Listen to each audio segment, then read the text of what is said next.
asalaamaaleykum sant leen gërëm leen ci ànd beeg télévision Futurs Médias benn waxtu jot na xibaaru digg bëccëg yi bokk na ci ñetteelu fan àtteb Cheikh Béthio Thioune ak ay taalibeem ca diwaanu Mbour kii di waa këru Bara Sow ak yaay ci Ababacar Diagne ñoom ñoo jàll ci kanamu àttekat bi sànq ñaari soxna yu Cheikh Béthio Thioune ñoom tamit fas yéene nañ leen a déglu ñu nekk ay seede. dox jàmm dellu ca diwaanu Casamance Salif Sadio ne moom dina siiwal waxtaan yi dox ci diggante état bi ak MFDC mu xamle ko ci benn communiqué moom chef rebelle boobule mu ne ndaje boobee mu ca fas yéene siiwal waxtaan yooyu le kon dina ko amal ñaar fukki fan ak juróom-ñaar ci weeru mai ca diwaan ba ñuy duppee Kuju Góora bokk na ci xibaar yi ba léegi ñu delluwaat ci avenue Blaise Diagne ci immeuble boobee doon tàkk démb mu nekkoon lu metti foofee nag sapeur pompier ak police ñu nga fa ba léegi di xool ci yan anam la ñuy liggéey ngir benn tàkk-tàkk bañ faa amaat ñi fa yàqule nag nekk ci ab njàqare bu métti métti. Sénégal rawatina ñi yëngatu ci wàllum cosaan ak aada di fàttaliku Habib Faye benn at a ngi nii ba mu dëddoo àdduna moom bassiste boobee bokkoon ci Super Étoile ñi nga xam ne ñoo di waa këram wala sax ay musiciens di woy ba léegi di ko sargal gi rawatina sax ci album boobee nga xam ne dafa génn ginnaaw ba mu faatoo di mën-mën. tey jile sunu gan Biti Loxo Ndiaye lay wuyoo moom conseillère la en genre ca ministère bi ñu dénk wàllum économie numérique ñuy waxtaanee ci tey di bés bi ñu jagleel soxna yi ci li nga xam ne moo di ay TIC mbokk yi loolee taxañ la ne suuti ñu yaatal ko.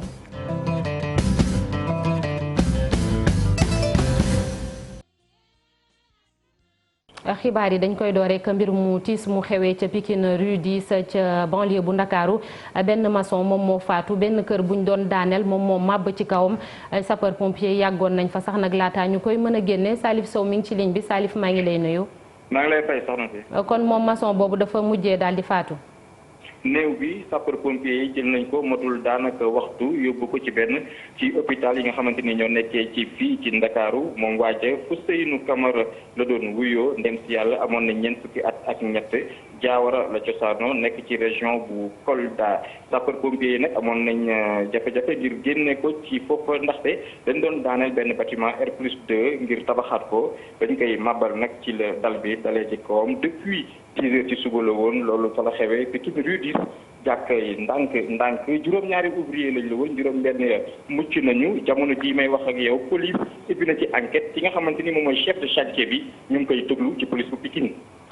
jërëjëf Salif Sow ci leeral yi ñu dañuy dem ca diwaan boobee ñuy duppee Nguku Jama nekk ca département bu Kaffrine ay yamb ñoom ñoo la jël askan woo fa 8 ba benn xale sax màtt nañ ko ba mu faatu juróom-ñaari at képp la amoon am na yeneen nit yu fa am ay gaañu lim bi mi ngi toll ci ñett bu ñu sukkandikoo ci suñu ndaw la ñu toogal foofee ca diwaanu Kaffrine di Omar Ndiaye dañuy wutali ji Mbuur foofee atte Cheikh Béthio Thioune ak cantakun yeneen yi mu ngay woy ba léegi tey mooy ñetteelu fan bi sànq rek ñu ngi doon déglu njabootu Bara Sow ak Ababacar Diagne ñoom ñooñee la ñu faat ñoom ay seede lañu nag ñoom ñi ñuy déglu te du yàgg dara yeneen ñaar soxna Cheikh Béthio dinañ leen déglu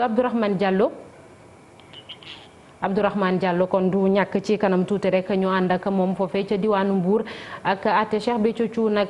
fukk ak juróom-ñeent ci ay taalibeem di ay cantakun ñu leen di tuumaal ni ñoom ñoo faatu wala boog seen loxo dafa laalee ci mbir moomee faatu Ababacar Diagne ak Bara Sow mi ngi xewee woon ci atum 2012 ca Medinatul Salam ga ca Sambalaw be ga ca diwaanu Mbour Abdourahmane Diallo bu dee nekkul ci ligne bi kon dinañ ci dellu si waat ci kanam tuuti fële ca avenue Blaise Diagne démb xam ngeen ni am na lakk bu méttee métti bu fa amoon benn immeuble juróomi étage sapeur pompier yi amoon ay jafe-jafe ngir fay ko bëri woon na ay commerce yu fa nekkoon dañ fa dellu daanaka benn waxtu gune ngir xool ndax lakk bi du jógaat foofu les police tam mu nga fa ña nekkee ca pegg ba ñoom ne nag ñoom yërëm nañu loolu ñi ca ñàkk lu bëree bëri reportage Mohamed Samb ak Modou Diop. ginnaaw boobule tàkk-tàkk nag ñoom ñi nga xamante ni si ñoo di ay dëkkandoo ci bërëb bi tàkk-tàkk bi amee di fësal seenu ki yërmande ak seenu métit ci waa ji lakkale. lekkuma naanuma wax dëgg yàlla moom ba léegi dugguma sama gaale 2 heures du matin ba léegi maa ngi si mbedd bi toog waaw métti na trop boo xoolee man mi 2 heures ba léegi maa ngi fii te du sama alal borom xawma naka la war a def. ñoo ngi leen di masawu quoi ñoo leen di masawu bu baax a baax. ñoom sapeur pompier yi nag def nañu ay waxtu ci bile bërëb ngir rek fexe ba tàkk-tàkk bi jeex tàkk. suba ba tey ñi ngi si fii pour benn incendie bu amoon si benn immeuble R+4 à usage de commercial léegi en ce moment là ñi ngi phase boo xam ne lakk bi fay na foyer principaux yëpp fay nañ ko ba pare léegi dañuy déblai dégarnissage. ñoom jàmbaar yi la nag di wëyal seen liggéey ngir gën a mën a am kóolute que ni tàkk-tàkk bi jeex na fa ci loolu li ñu fas yéene def moo di. léegi lu si des mooy surveillance ak effectuer des rondes tous les 1 heure. maanaam mooy feu bi fu mu nekk mënatul génn pour dem si wal si beneen yeneen côté yi dem si yeneen habitation yi wala si yeneen kër yi pour menacer leen foofu tam tàkk. centre commercial Scrupulos amee ab tàkk-tàkk boo xamante ne si ñi dëkkee ci pegg bi jàpp ni mooy ñaareelu tàkk-tàkk bi nga xamante ne si bu leen jaaxal la bu weesoo bi amoon ci Petersen ci fukki fan ak juróom ci weeru mars bi ñu weesu. dox ngir jàmm dellu si ca diwaanu Casamance Salif Sadio génne ab benn bataaxal ca biir bataaxal boobule nag moom jiitu rebelle yi ne dina siiwal waxtaan yi dox diggante état bi ak MFDC di mouvement force démocratique bu Casamance ci benn waxtaan wu ñu nar a amal ñaar fukki fan ak juróom-ñaar ci weeru mai benn ndaje ñu ne nag ñii di askan wi ak képp koo xam ne daf leen di jàppale ñu ne di nga teew foofule ñu siiwal li tukkee ci waxtaan yooyu le waaye tamit ñu def taxaw seetlu ci accord yi ñu signé woon diggante 2014 ak 2017 ca Casamance ci boppam am na ay mbootaay société civile yu yëngatu ci loolu muy jàmm dellu si waat fa ñoom nag nee nañu président Macky Sall bu mu teggi tànkam fi mu ko teg ci atum 2012 ba léegi na gën a yokk jéego yi sax ci noonu képp la ñuy def ba jàmm amaat foofule ca Casamance dañ ciy déglu Henri Ndekki kenn la ci responsable ya ci micro Boubacar Diassi ak Lamine Mandiang. mu jëlaat engagement comme ni mu ko waxee man damay ne moom du moom moo tax affaire bi am fekkee ko moom dafa ñëw naro ci ragal dara engagement yëpp mën na ko jël parce que du moom moo tax loolu am man loolu laay faral di ne ak son excellence Macky Sall vraiment jël ay décision yu nga xam ne ñooy satisfaire population bi. puisque yàlla may na ko mu jëlaat lenge bi di ñaan yàlla mu def mandat boobu ci jàmm mais jàmm boobu mu indi. jàmm bi Casamance donc loolu lu nga xam ne ñun loolu lañ ñaan si moom mu jël ay engagement fort ñun ñu ngi ñaan vraiment que lu mu commencé volonté lu mu manifesté woon pour que jàmm ñëw Casamance 2012 ba tey am na accalmie ñun dañu bëggaat mu. wàllum njàng la ñuy egseeg yéen mbokk yi rawatina ca diwaanu ci banlieue bu Ndakaaru foofee liñ fa nemmeeku mooy école privée yi daanaka li ñu am ci ay ndongo moom moo ëpp fuuf lim wa ñu nemmeeku ca établissement public ya waaye terewul ñi yëngatu ci wàllu woowee am na lu ñuy naqarlu ndax nee nañu dañuy yenn saay jàppale école privée yooyu le te ña leen ko gën a soxla mooy yu public yi te duñ ca leen te nee na critères yi ñu koy teg sax nag teguwul ci yoon Salif Sow def na ci ab reportage ànd ceeg Asmalik Diop. ci diwaanu Géejawaay école privée yi ëpp nañu téeméer ak juróom fukk ñoom buñ doon xool limu ndonga daara yi nekkee ci département bi xaaj ba ak lu teg tuut te ñoom la ñuy dem di jàngi jee waaye fa ñuy jàngee jafe-jafe dëgg lañ fa seetlu bu ñu xoolee nee ñu koppar yi nga xamante ni dañ ko jagleel sax séddaleenu la dafa jaxasoo. ay liñ constaté nag ne mooy école privée dañuy demal seen bopp sentiruñ autorités yi ci mairie ñu accompagner leen dimbale leen donc loolu aussi nekk manquement boo xam ne dañ ko yàgg a décrier dañuy continuer di koy décrier koo xam ne yaa ngi wax ne yaa ngi dimbale ak éducation Guédiawaye te privé yi bokkuñ ci loolu da ngay nax sa bopp boo xoolee au niveau de l'IEF résultats yi gën a probant école privée yi ñoom ñoo koy def que ça soit au niveau de l'État aussi à part les formations yi ñuy bénéficier wu te souvent sax c'est des formations yoo xam ne école publique ñoom ñoo koy bénéficier wu liñ constaté école yu mag yi ñoom ñoo bénéficier subvention yi te boo xoolee école yi ñoom moom seen bâtiment yi donc ñoom seen charge yi niroowul ak charge école yi démarré léegi. waaye ñoom taxul ñu toog ñu ngay jéem a demal seenu bopp ndaxte élèves tamit yi nekkee ci école privée yi ci ay kër maanaam ay néeg ak i salle la ñuy defee ay cours kon boog soppi kër yooyu la wala ut seen i bërëb tabax ko mu doon ay écoles yu normal la ñuy sàkk ñoom. si wàllu espace aussi vraiment autorités yi jàppale ñu parce que bu ñu joxee espace comme ni ñu defal yeneen écoles yi jox leen espace jox leen subvention loolu bu ñu ko defalee franchement résultat yi nga xamante ni ñi ngi koy am ni bu dee benn la ñun dinañ ko ful yóbbu ko 5 ba 10. l'état mënul en matière d'éducation état bi mënul satisfaire lépp donc looloo tax mu ubbi benn brèche pour que école privée yi aussi ñëw ubbi pour mën aussi jàppale état si loolu mais pour loolu service d'éducation service public la donc aussi il faut que état bi aussi jàppale école yooyu pour que ñu mën a ñu yëngu ci wàllum njàngaleem école privée yi nee nañu gouvernement bi na corriger gaaw li nga xamante ni moom mooy erreur bu mu def yemale leen wala mu xool ci résultat yi fa mu gën a baaxee mu gën faa def doole maanaam def fa moyen. li ñuy waxtaanee mbokk yi léegi soriwul loolu le mu di wàllum jàng Biti Loxo Ndiaye ñu ngi lay nuyu. maa ngi lay fay. waaw moom conseillère genre la ci ministère bi ñu dénk wàllu économie numérique sabab li nag mooy tey jilee mooy bés bi àdduna wërngal këpp jagleel jigéen ñi ci wàllum TIC muy xarala yu bees yi. tout à fait loolu Biti Loxo liñ ciy gën a wax saa su nekk mooy ban environnement lañ mën a teg ngir favoriser xañ na jigéen ñi di gën a mën a dugg ci technologie yooyu la rawatina fii ci Sénégal. maa ngi kontaan si invitation bi di rafetlu sama teewaay fii li nga xam ni leen war a def. pour gën a ñaax jigéen dugg ci secteur économie numérique il faudra que état bi ci boppam jël ay motuwaay donc lu ñuy wax intégration de la dimension genre fexe ba li nga xam ni mooy politique publique yi ñu mën di ci bàyyi xel góor ñi ak jigéen ñi loolu noonu initiative publique yi dafa war a nekk loo xamante ni dafa war a sax dàq en termes de sensibilisation surtout ak fexe ba wane jigéen ñi nga xamante ñu ngi réussir ci secteur bi ñu wan ko jigéen ñi ñu nekk ay modèle donc gouvernement bi dafa am rôle bu important bu mu war a jouer ci bépp mesure boo xam ne war na ko jël pour inciter filles yi dugg ci secteur numérique beneen aspect bi mooy secteur privé bi donc secteur privé bi am na rôle bu important bu mu war a jouer moom tamit ci cadre RSE bi responsable social d'entreprise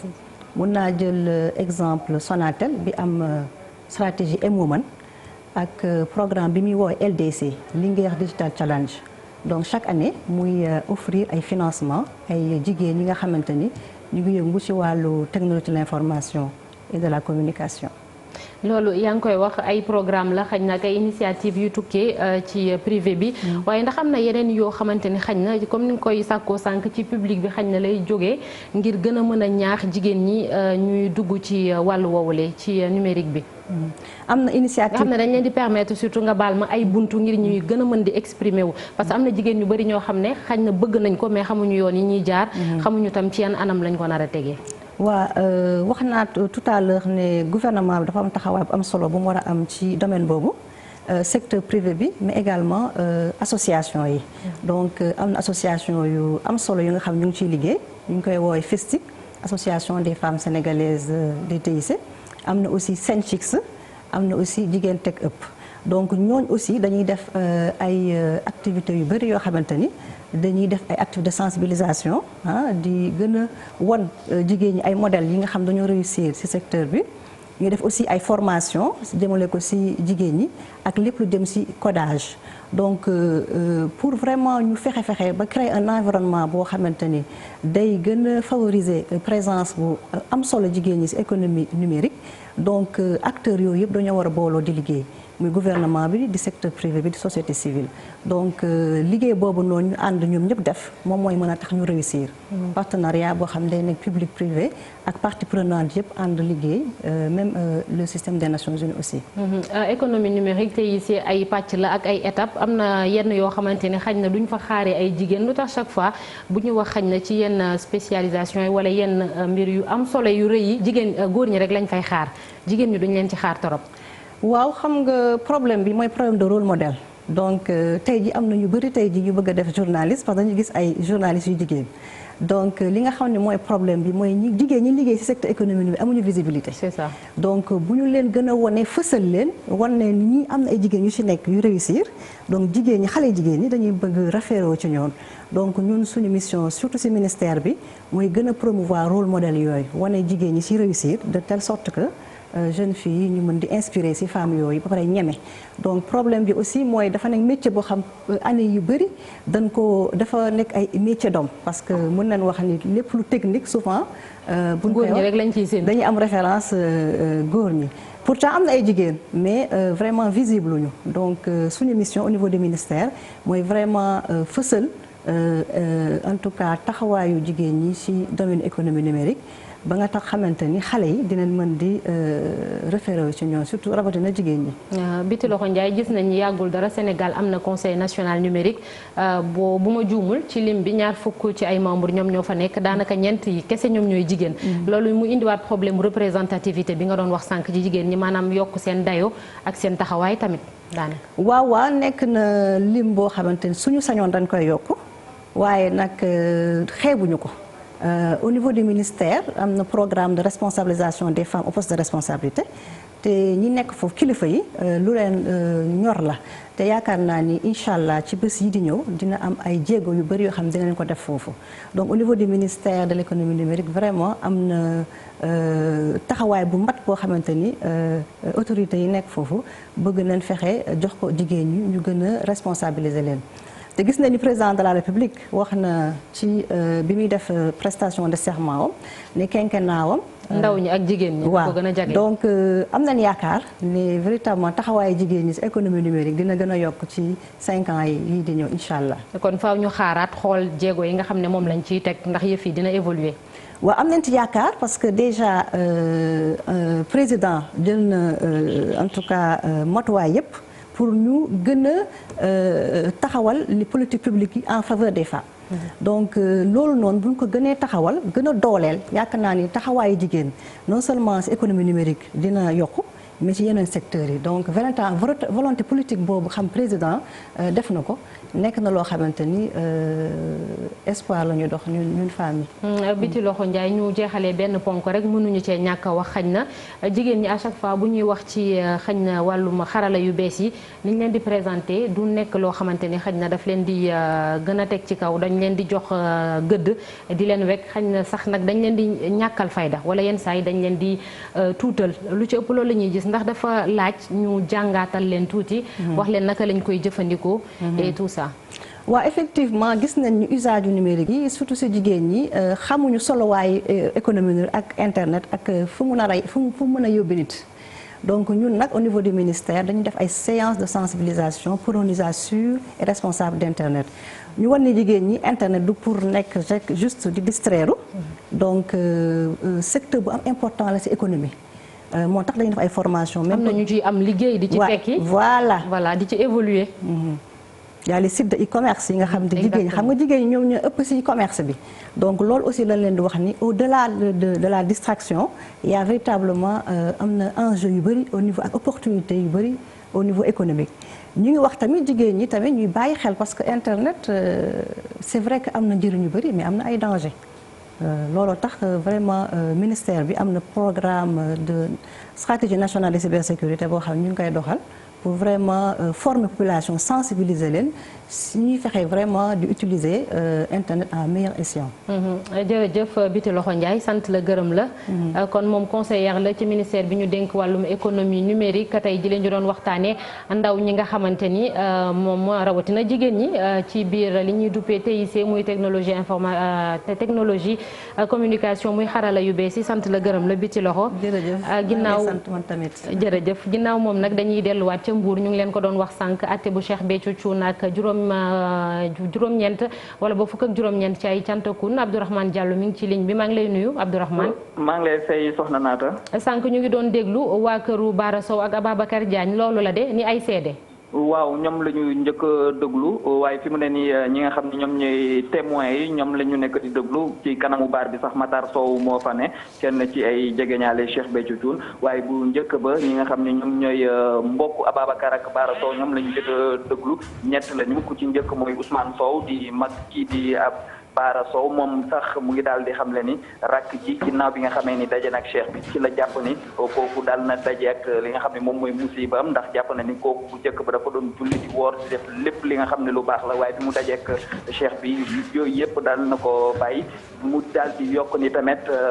li ñuy wax ni Bara Sow dafa doon wax ay wax yi teggine ci kaw Serigne Saliou ak li ni mel moo tax ñu dàq ko ci kër gi nee na jàpp na ni loolu amul ndax Bara ñetti doom la am keneen ki soxna maam jaaral ko tuddee keneen ki sëñ Saliou keneen ki di Cheikh Béthio moom li mu njortu ni looloo tax ñu daal di faat wala boog ñu fitnal kii Bara Sow mooy diggante bi nga xam ni am na ci ak diggante benn soxna wu Cheikh yi ki nga xam ne tamit moom mooy Ndeye Penda Fall di yaay ki nga xam ne moom mooy Ababacar Diagne moom nag xam le ne Indi Diaga Cheikh Faye la kooku moo nekk jëwriñ bi nga xam ni moom moo daal di yóbbu doomam yi xamale leen ki nga xam ne moom mooy Cheikh Béthio waaye tamit Cheikh Faye moomu bokk na ci ñi nga xam ne ñoom ñoo doon fitnal Ababacar d'ailleurs sax ñoom ñoo daal di yónni ay nit ñu dippee ay commando daal di tojate li nga xam ne moom mooy këram yàq lépp li nga xam ne moom moo fa ne ñu dàq ko tamit ci dëkk bi mu ngi xam ne ni Cheikh Faye li ni mel li mu bëggoon rek mooy Ababacar daal di bokk ci commando yooyu Ababacar ne ko man du ma ci bokk ndax ñi nga xam ne ñoom la ñu dippee commando ñoom la ñuy lépp li nga xam ne moom mooy seen liggéey mooy fitnaal wala boo xoxotal képp ki nga xam ni teggi na ndawal ci keppaaru cheikh bi ci loolu nag soxnawu Ababacar moom it déglu nañ ko moom sax bokkuloon ci ñi nga xam ne waroon nañ leen déglu waaye ginnaaw ga bi nga xamee ni saa su ne dañ doon tudd turam juge bi ak wala boog ak procureur bi naan pour nañ ko déglu ci nga xam ne nag woon nañ ko ñu waroon ko déglu te ñëwul moom Oulimata Diélé wuyu soxna Naata Mbaye.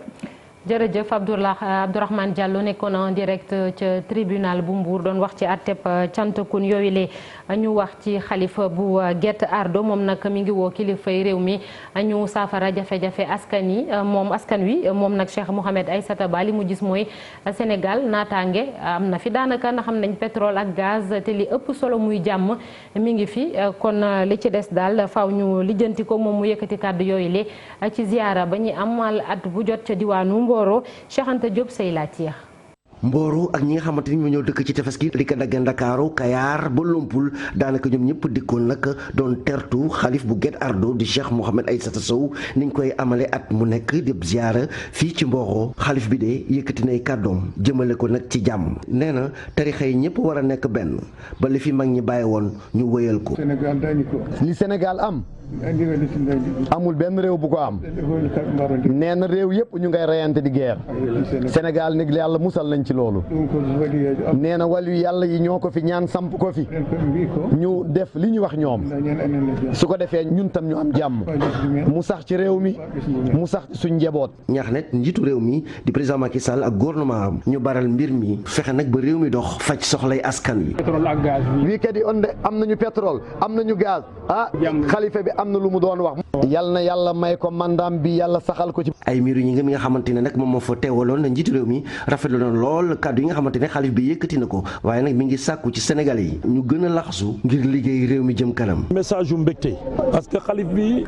dafa wax ni réew mi réewu jàmm la xalif bi ñaanal président de la République président lépp lu mu yéene ko askan wi yéene ko réew mi yàlla dimbale ko mu yeggale ko ak jàmm ginnaaw ñaanam nag dafa ci boole taxawaay. lu toll ci ay junniy taalibe nag jóge woon nañ fu nekk dikkoon ci Mboro ziarab ren ji ñu doon waxtaane lu jëm ci wàll.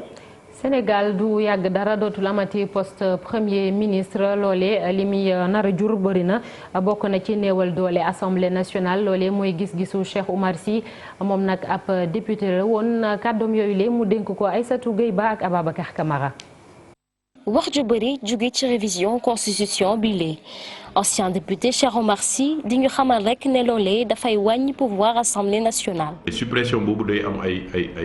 yeneen impact yu muy jur ay jeexital yu muy jur par exemple tey boo jëlee assemblée nationale am na loo xam ne dañ ko doon wax déclaration de politique générale ba nga xam ne premier ministre bi buñ ko tegaatee bu ñëwee day ñëw présenté wu ci kanamu député yi pour wax orientation yi état bi jël tey possibilité bi dootul am possibilité bi nga xam ne député yi amoon nañ ko pour dugal motion de censure wala motion de confiance bi nga xam ne mënoon na par exemple bu ñu daaneel ko gouvernement bi loolu mënatul am le président de la république amatul sañ-sañ ak mën-mën dissoudre assemblée nationale parce que loi mayoon na ko à partir de 2 ans que mu dissoudre l'assemblée nationale. muy nakarlu nag nit ñi tërëree constitution bi lee. li muy indi mooy instabilité boobu muy indi du point de vue constitutionnel mën na am benn impact ci li nga xam ne mooy instabilité économique parce que day am ay gàllankoor yu muy indi ay retard ay defaraat parce que depuis plus de 1 mois léegi dara doxatul lu dul ñu ngi xaar poste bi ñu supprimer ko boo réarrangement. gannaaw bi ñu ko adopté semaine bee passé ancien député bi di wax rek ne loolee am na ay avantages. tey boo nekkee député buñ la nommé ministre mën nga dellu boo jegee ci poste ministre bi nga nekkaat député loolu mooy li nga xam ne tey par exemple vraiment fës na ci lu bees ak li nga xam ne président de la république mënul dissoudre assemblée nationale. ab projet bu ñu wotee ba noppi waaye nag nar na rek jur ay coppite fale ca assemblée nationale. tourisme jaarale ko ci cosaan ak aada nekk na lu am solo ngir suqali wàllu woowule moom mooy gis-gisu agence bi ñu dénk wàllum promotion tourisme fii ci Sénégal ka ko jiite nag ne am na mbëbët at wu jot fexe ba gàtt-gàtt 3 millions ci ay touristes ñëw fii ci sunum réew te loolee duñ ci fàtte ñu ne li ñuy togg fii ci réew mi ñu jaay leen ko ñoom ñu fiy ñëw mu di kàddu yu mu yëkkati ci forum de Dakar bi am fii ba suba Aïssatou Paye mu nga fa woon nandi ci Ibou Cissé. fexe ba yokk ñi nga xamante ne ñooy touristes yi wala yeneen nit ñi nga xamante ne dañuy ñëw biir Sénégal nekk na loo xamante ne buñ ko mënee ak buñ fa egsee dina sukkale li nga xamante ne mooy secteur touristique bi mu nekk nag loo xamante ne challenge la défi la bu ñu sukkandikoo ci directeur u ASPT. Le tourisme c'est un réceptacle. Il est important de nos jours qu'on. njëriñal tourisme kenn mënu koo natable. rawatina nag jamonoy tey ba tax na rek mu laaj diversification gën a yaatal googu bokk na ci ñu bàyyi xel bu baax njëriñ li nga xamante ni moom la aada ak cosaan mën a gën a yokk ci tourisme su ko defee destination bi it gën a mën a yaatu fii ci Sénégal comme bi gis ci boppam impact boobu nag wàllu industrie créative it faaw rek ñu bàyyi lu ko xel ci domaine du tourisme fii ci Sénégal. un meilleur développement du tourisme sénégalais. bu boobaa nag faaw ñu gunge secteur bi suñu xoolee ci wàllum domaine bi ñuy wax domaine de l'agro-industrie mu nekk loo xamante ne dañ si war a taxaw ndaxte itam nekk na atu ngir tourisme culturel bi le. On ne peut pas parler de tourisme. mënuñu wax tourisme culturel te mënuñ ci boole lu jëm ci wàllu lekk wàllu alimentation ñam wàllu togg ak tamit wàllu cafka loolee lépp nag buñ ko waxee suñu xel day dem ci agriculture maanaam mbay yarum ginaar ak tamit yarum jën. La pisciculture etc. xale bu góor bi ndaw la jël mbay def ko passion wam li muy bay nekk ak fraise rëccu ko benn yoon. Nous commercialisons sur notre fraise sur le label de fraise. man mii juróom benn at ngi nii may bay li may bay nag fraise la man koy jaay te mën naa wax na ne bokk nañu fraise yi gën a am caf ko yi gën a neex ci marché bi képp koo xamante ne mos na li nga xamante ne mooy sama fraise day dem ba nekk sama jàmm ndaxte nag suñu ay produits bokk na ci produits yi gën a baax ci monde bi ndaxte dañuy dem ba di rivaliser ak. mi ngi noonu Aïssatou Paye sant ko gërëm ko ñu ngi leen ko doon wax sànq ci bopp xibaar yi tey jile la def benn at ginnaaw ba Habib Faye dëddoo àdduna moom nekkoon bassiste bokkoon ca Super Étoile ginnaaw si ba léegi ñu ngi wéy nag di ko sargal moom rawatina benn album bu ñu génnee man te mu bokk ca ñu génne ko ginnaaw ba mu dëddoo àdduna Aminata Mbaare Sow.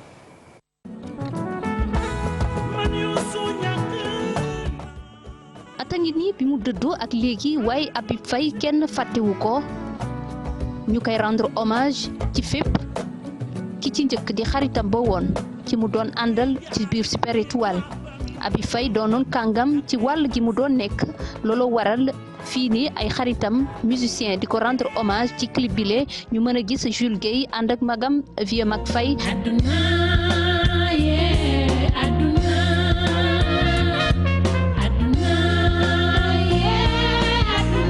ak Daba Sey di ko rendre hommage moom amoon na bëbë tamit génne ab album ak xaritam Abdoulaye Sissoko di choriste album boobu ñu duppee man album à titre posthume boobu man la tudd Habib Faye doonoon kàngam ci wàll gi mu doon liggéey artiste plein looloo tax tey jile di at ginnaaw bi mu faatoo ñu koy rendre hommage ci fépp ak ci plateau yu différent.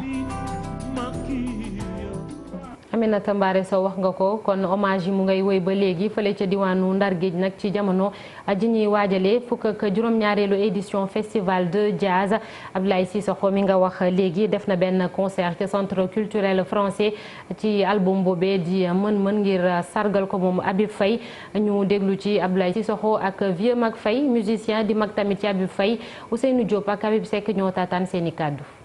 Saint-Louis choix Saint-Louis maanaam mbir mi tamit da ngay xool ne fii la soxe ko suñu collaboration am na fii tamit am na Dakar mais man fii laa dëkk man lépp lu ma am Ndar laa ko amee Ndar moomu ubbil àdduna Ndar moo ma jox doomam moo ma jox sama njaboot moo ma jàppale moo ma def lu ne donc moo tax ñu choisir ñaari date yoo xam ne benn bi day am Dakar beneen bi boo xam ne day am Ndar. mu doon li nga xam ne xam nga hommage moom foo ko déggee rek xolli góom la parce que 1 an du décès de Habib c'est pas de gaieté de cœur mais nag noonu la te aujourd'hui je crois que nu ñu gën a mën a rendre hommage à un musicien mooy maanaam nga def musique booy nit ñi bëgg et je crois que là où il est Habib mu ñuy xool te gis xam naa ni que xol bi sedd na parce que lii la bëggoon nit ñi bëgg nit ñi reetaan Habib loolu mooy àddunaam ñi ko xam-xam ne ni que dafa bëggoon environnement bi fu mu nekk nit ñi bëgg nit ñi reetaan.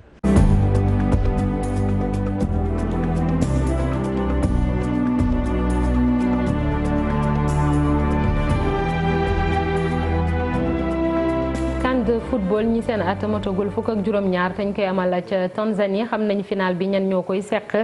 Guinée lay doon ak Cameroun ñaari équipe yooyu le kii di Guinée ci boppam sax nag moom moo génnee Nigéria keneen ka di Cameroun génnee Angola loolee lépp ca séance tir au but la amee Cheikh Sadibou Diarra. finalu Coupe d'Afrique bi ñi seen at weesuwul fukk ak juróom-ñaar dina dox ci diggante Guinée ak Cameroun loolu di guléet ci kade waa Guinée yi nga xam ni ci ñaari kaan yi mujj ci demi-finale la ñu yemoon ngir dem ci final boobee Guinée Nigéria la génn ci demi-finale bi ci jongante bu yàgg benn ci ñaari équipe yi dugalul ci temps réglementaire bi ñu dem ci tiro bi waa Guinée yi mujjee am ndam fukki bal ci juróom-ñeent Cameroun tamit ci yoon boobu la xaw a jaar ngir yegg ci final bi ginnaaw bi ñu wàññee seen benn jour ci ndorteelu ñaareelu mi-temps bi kade Cameroun yi dañoo négocier ba yegg ci tiro but yi kenn dugalul woon moroomam ci temps réglementaire bi ci tiro bi waa Cameroun yi ñoo mujjee jël ndam li ñeenti bal ci ñett fukki at ak juróom benn ginnaaw raaya bi ñu jëloon ci catégorie bi Cameroun bëgg na amalaat lu ni mel ci dibéer bii di ñëw ci kanamu Guinée ñaari sélection yi jotoon nañu daje sax ci ndorteelu compétition bi match boobee Cameroun moo jëloon ndam li ñaari bal ci dara. léegi ñu dalal Alaaji Assane Gueye ci li yéenekaay yi xëyee tey jile. yéenekaay yi waxtaan wi ci gën a fës tey mu ngi jëm ci pal yi démb ci bopp direction générale yenn yi tukkee ci président Sall observateur jàpp ne président dafa gësam bu baax service des finances ya teg ci wutal ku mel ni Modou Diagne Fada fu mu ne fat gi nag bokk na ci ancien ministre Bibi Baldé nga caag Yaya Abdoul Kane moo waral le quotidien xëy ne Sall recasement Sall new santu président recasement di pate gi yéenekaay bi ne ñañu yëkkati Siré Dia nga ca Pape Dieng Mamour Diallo ñañu fal ku ci mel ni Modou Diagne Fada ci bopp Sonacos Bibi Baldé ca poste Mame Boye Diao ca domaine La Tribune moom ak coppite démb yi dafa gis ne Macky Sall dafa raxas direction yi leneen nepp gis-gis tukkee ci yéenekaay bi mooy Ousmane Sonko fa fi yóbbaale Mamour Diallo Direct Info mi fësal nataalu Pape Demba bi tey mi jiite léegi Senelec jàpp ne président dafa rajeunir direction yi maanaam mag ñi xajal ndaw ñi enquête ne ñaareelu jéego fast track bi la teg démb moom président ak palub nit ñoo xam ni compté na ci ñoom ngir jaarale fa war politique bi mu jógtee ci réew mi ci wàllu koom-koom ak dundinu askan wi boole na ci it ñu ne ci pal gi nag ay alliés ay anciens ministres waaye ñenn ci ñi ko wër las moom ci gàttal pali démb yi séddale bonbon ba la ko jàppe le soleil mel ni ku naan ko déet ndax yéenekaay bu an ak pali démb yi dafa gis ne le président récompensé fay ko mooy dogoog xereñ engagement compétence yéenekaay bi di réew mi démb ne yëf yi du woon saf ab tawub dàqeek tawub fale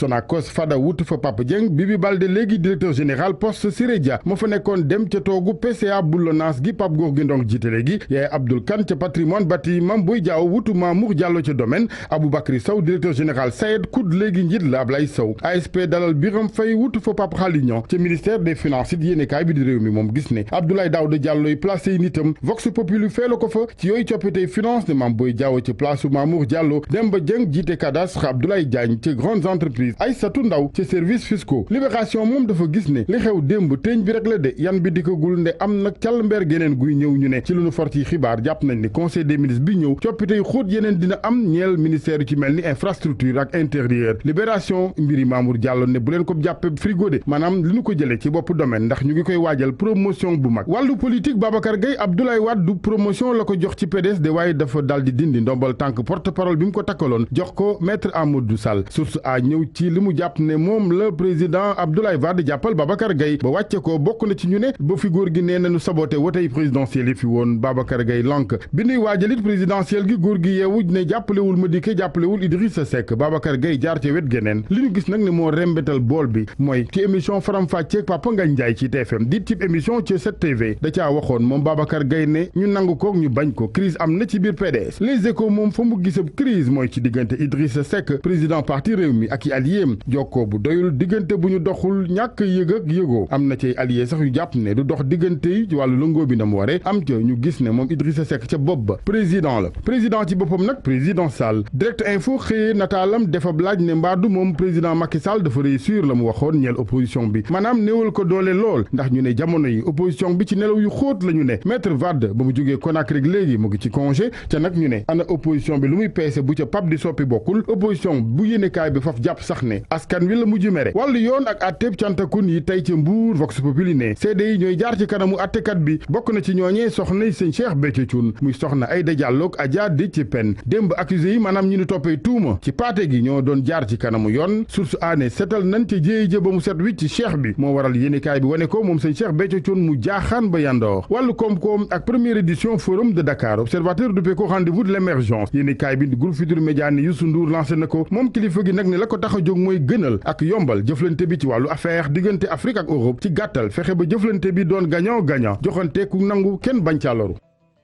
jërëjëf El Hadj Assane Gueye sant leen yéen tam yéen ñaandoon nag ñun ci télévision Futurs Médias yeneen i xibaar 19h30 incha allah lay doon di leen ñaanal ngeen yendoog jàmm.